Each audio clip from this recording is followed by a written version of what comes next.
শেখ হাসিনা সরকারের পতনের পরপরই ভারত বিরোধী অবস্থান নিয়েছে বাংলাদেশ। এমনকি ডিসেম্বরে ভারতের পররাষ্ট্র সচিবের ঢাকা সফরের পরেও নিজের অবস্থান থেকে সরে আসেনি ঢাকা।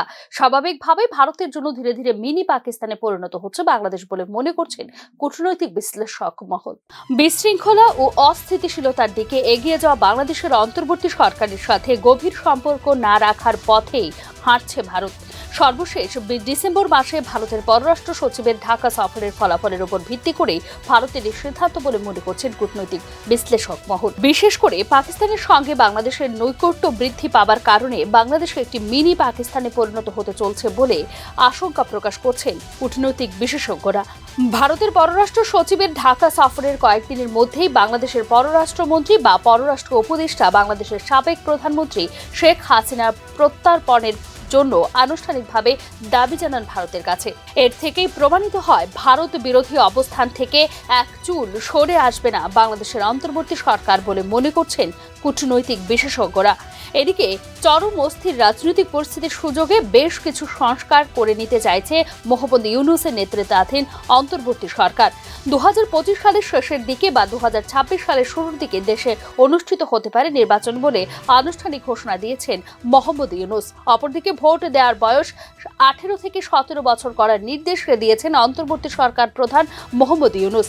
এটি কার্যকরভাবে নির্বাচনকে বিলম্বিত করবে, কারণ নতুন ভোটার তালিকা তৈরি সময় সাপেক্ষ প্রক্রিয়া বলেই মনে করছেন তথ্যবিজ্ঞ মহল।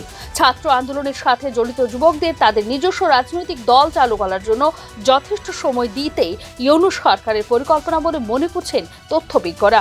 দুর্নীতি, নির্বাচন ব্যবস্থা, পুলিশ প্রশাসন, জনপ্রশাসন, বিচার বিভাগ এবং সংবিধান সংস্কারের জন্য গত ডিসেম্বরে 6টি সংস্কার কমিশন গঠন করে অন্তর্বর্তী সরকার, যেখানে প্রতিটি কমিশনে রয়েছেন একজন ছাত্র প্রতিনিধি। অথচ কোনো কমিশনই জমা দেয়নি তাদের প্রতিবেদন। যেহেতু তাদের সুপারিশ গৃহীত হওয়ার আগে বিতর্ক ও আলোচনা হতে হবে, তাই সংস্কার পরিকল্পনা আরও বাড়িয়ে দেবে অন্তর্বর্তী সরকারের মেয়াদ। ছাত্র উপদেষ্টা মাহফুজ আলম, যাকে জুলাই বিদ্রোহের মাস্টার মাইন্ড হিসেবে সেপ্টেম্বর মাসের নিউ ইয়ারকে বর্ণনা করেছিলেন ইউনূস, তার প্রবল দাপট দেখা যাচ্ছে বাংলাদেশের অন্তর্বর্তীকালীন সরকারের সময়কালে। ভারতের উত্তর পূর্বাঞ্চলকে সংযুক্ত করে বিতর্কিত মানচিত্র প্রকাশ করেন মাহফুজ আলম। এ ধরনের বিষাক্ত ভারত বিরোধী মনোভাব শুধুমাত্র উগ্র ইসলামপন্থীদের মধ্যেই প্রচলিত, যা জুলাই অভ্যুত্থানের পর ছড়িয়ে পড়ছে ব্যাপক আকারে। বাংলাদেশের অস্থিরতা ইসলামপন্থী রাজনৈতিক শক্তিগুলিকে আগামী নির্বাচনের জন্য একত্রিত জোটে আসতে উৎসাহিত করবে। ফলে রাজনৈতিকভাবে ভারতের প্রতি বন্ধুত্বপূর্ণ সম্পর্ক রাখা অসম্ভব হয়ে পড়বে প্রতিবেশী বাংলাদেশের পক্ষে। এক্ষেত্রে বাংলাদেশকে হারিয়ে যাওয়া ভাই হিসেবে অভিহিত করে এগিয়ে এসেছে পাকিস্তান।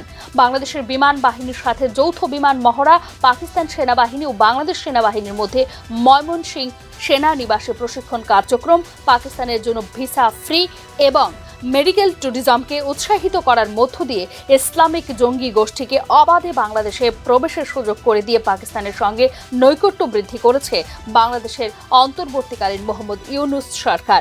সার্বিক পরিস্থিতিতে বাংলাদেশে আজ ভারতের কোনো বন্ধু নেই তা বলা যায় নির্দ্বিধায়। উপরন্তু দেশের উত্তর পূর্ব দিকে ধীরে ধীরে তৈরি হচ্ছে মিনি পাকিস্তান বলে মনে করেন কূটনৈতিক বিশেষজ্ঞরা। Bureau report, news now.